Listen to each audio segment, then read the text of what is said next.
Dans cette vidéo, je vais vous partager une technique pour augmenter vos chances de trouver un job dans un autre pays, que ce soit les États-Unis, l'Australie, le Canada, les Émirats arabes ou n'importe quel autre pays de cette planète.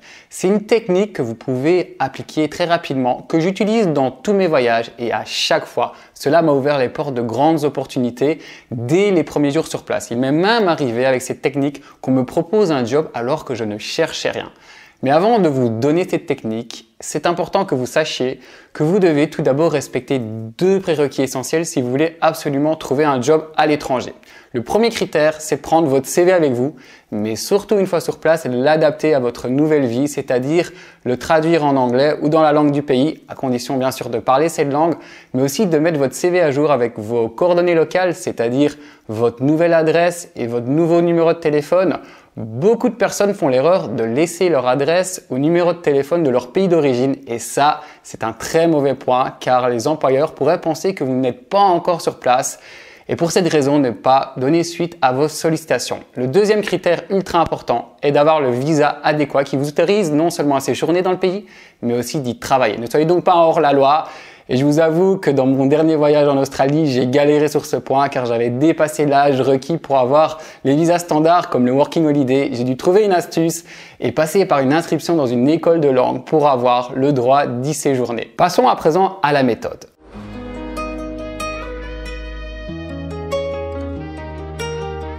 La technique que je vais à présent vous dévoiler, c'est une technique de réseautage qui s'appelle le point pivot. Un point pivot, c'est votre premier point de contact sur place qui va vous faire pivoter dans la bonne direction vers le job de vos rêves.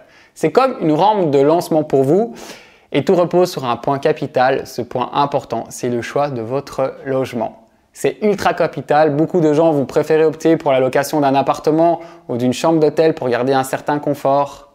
Mais en réalité, le meilleur moyen de s'intégrer dans un nouveau pays durant les premiers jours et les premières semaines, c'est de choisir un Airbnb. Et la subtilité va être la suivante. Votre Airbnb, vous n'allez pas le choisir seulement pour l'endroit ou son emplacement, mais aussi pour la personne.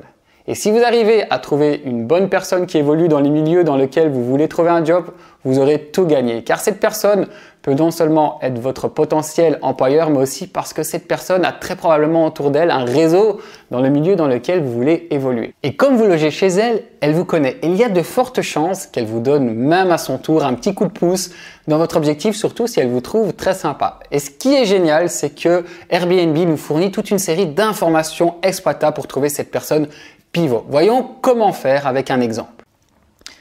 Alors nous sommes ici sur le site de Airbnb, donc je vais prendre une ville au hasard, je vais mettre Sydney, donc en Australie, Sydney. On va choisir vite une date pour pouvoir faire la recherche et on va tomber sur des centaines de possibilités. Maintenant c'est à nous de faire la recherche, donc je vais prendre un choix, voilà celui-là. Et ce qui est génial, c'est que là, on va avoir accès à une information ultra importante. C'est l'information sur la personne qui va se décrire, qui va dire tout ce qu'elle fait pour créer la confiance. Et quand je clique sur cette photo, j'ai le profil ici, c'est un photographe, freelance photographe. Donc si moi j'étais photographe et je voulais partir à l'étranger, c'est génial de tomber sur un Airbnb avec une personne comme ça parce qu'elle pourra sans doute peut-être me créer des opportunités de job.